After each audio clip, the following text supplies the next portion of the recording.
I'm Anice Kruger. As I say, every time before I start a speech, I wish it was Pippi standing here, but one day. When Dr. Mia joked about me calling him a Taliban, that's no lie. But even before that, when we got to the hospital and a black nurse had to take Pippi away from me, it was, oh no, not this. This can't be happening. Where I used to live, it was white and black. We lived in a town and it had one street. On the one side was a bar and the other side was a church. That's it. We lived on a farm, and before that accident that night, we moved to Ras for about 3 months. So we got used to seeing more than just white and black, but you don't know anything about anything. You are so naive when you live in a little town like that. So the accident happened 6:30 that night, and we reached Brixton, Garden City, at 1:30 the next morning, through so much drama getting there. Garden City being the only hospital that would accept Pippi, Dr. Mia being the only surgeon that would actually see Pippi. I think he drove from Durban that night to come and see Pippi, but I didn't know that. The reason I was so angry with Dr. Mia was because he was not there 6 o'clock the morning when he promised. He only got there 9:30, and then being Dr. Mia. Before that, I had to meet Dr. Bartlett. Dr. Bartlett is like the coolest man ever if you get to know him. But when you meet him the first time, you might as well just talk to this chair. He's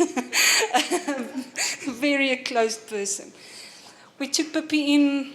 She got to ICU. He put her on the ventilator and so many machines, which I did not believe he did. Because all the way, Pippi was talking to me. She was making jokes and looking for cars and everything. And as soon as I handed her over to the hospital, she had her first heart attack. She had her first lung collapse. And Dr. Bartlett came out and told me, you have about 7% chance of survival. Please contact everyone. Come and say goodbye. And I actually bursted out laughing, telling him, I'm going home in 2 weeks. Please go and fix Pippi. Okay, that was 185 days later. We left the hospital.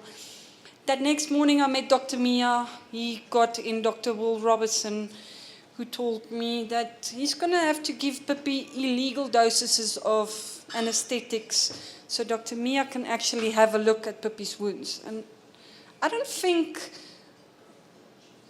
still don't think I actually believed what they were telling me. But Dr. Wilson came out after he gave Pippi anesthetics, and he told me that she actually woke up under these lethal dosages. And I actually told him, I told you so. I think it was so much stress happening. After that, I got a black pastor who came to see me every morning, which was really weird.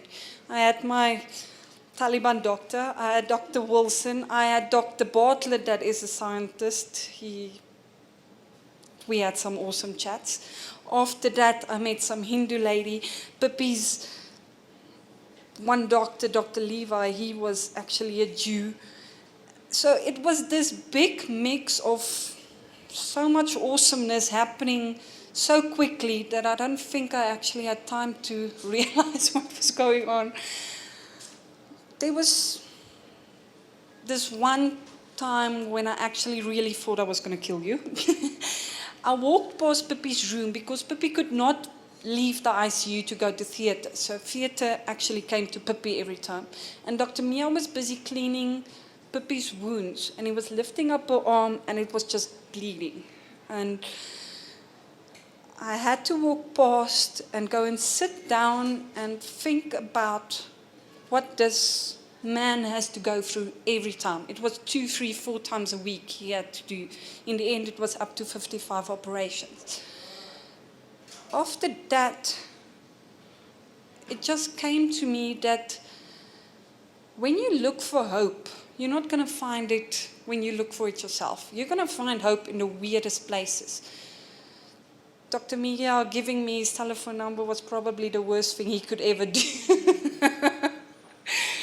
He went on holiday. I think I called him 10 times a day, asking him questions. Even though he sent me a good plastic surgeon, I just wanted my doctor. When he left the first time, I actually wanted him back. But seeing what Dr. Mia was doing with Pippi and looking into his eyes right after that, and him trying to explain to me, was giving me so much hope to know that someone cares. So in this whole mix of crazy days, long talks, no sleep, operation after operation, I found hope in people's eyes. I found hope in every time Pippi woke up looking at me, and automatically when she opened her eyes, she would smile. When she goes to sleep at night, she would smile. And there was this time when Pippi was in rehab where she did not see Dr. Mia so many times as she was used to. So she actually started calling Myna Mia all this time.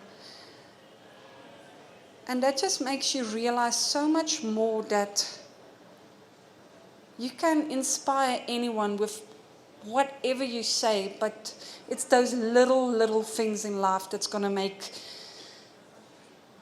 make you get through this. There was a week I had left before I had to give Dr. Mia the final answer about what we're going to do. We had two options. It was either cadaver skin, and there was no way I'm going to put that on my child. And the other one was pig skin, and that sounded just as weird.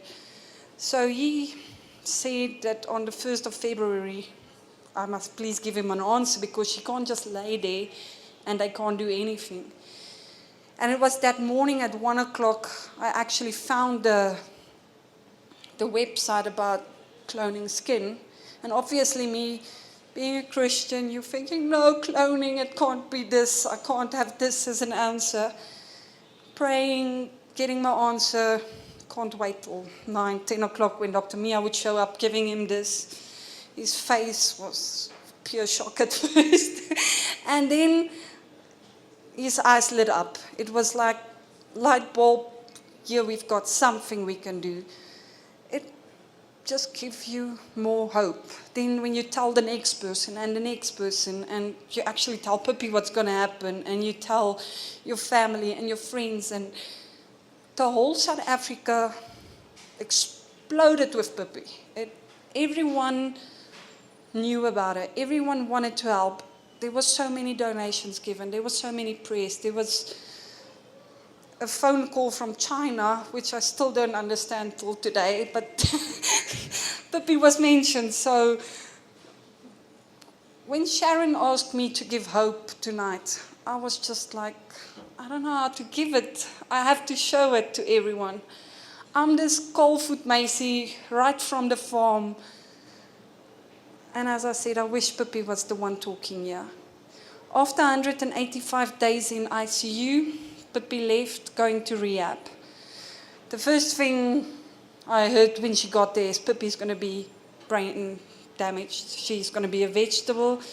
Here's some medicines, accept what's going on. And the medicine made it so much worse that I've been crying to you every day about this. And the neurologist just didn't want to listen. She just didn't want to accept that there might be a possibility that there's nothing wrong with Pippi.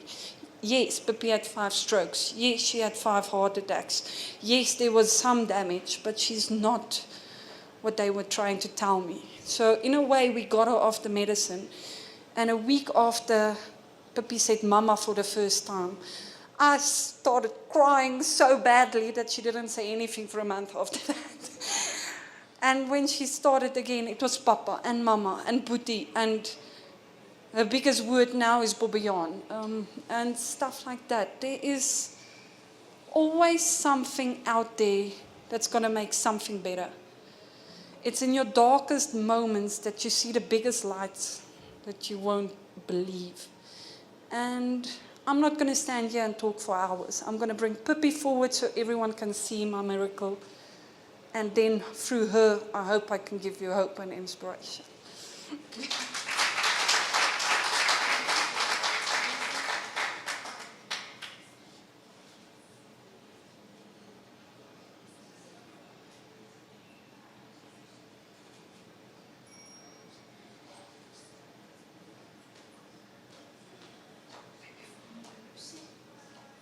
Say hello.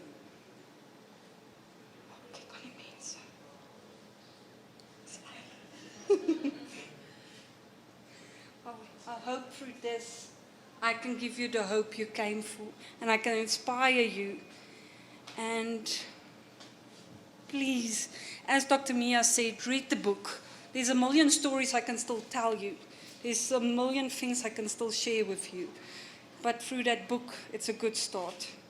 And I can end this with something funny. Pippi had a doctor, a anaesthetist, and Pippi knew him so well, Dr. Isa Mukadam, that one time when he walked into her ICU room, she fell asleep snoring, even before he touched her.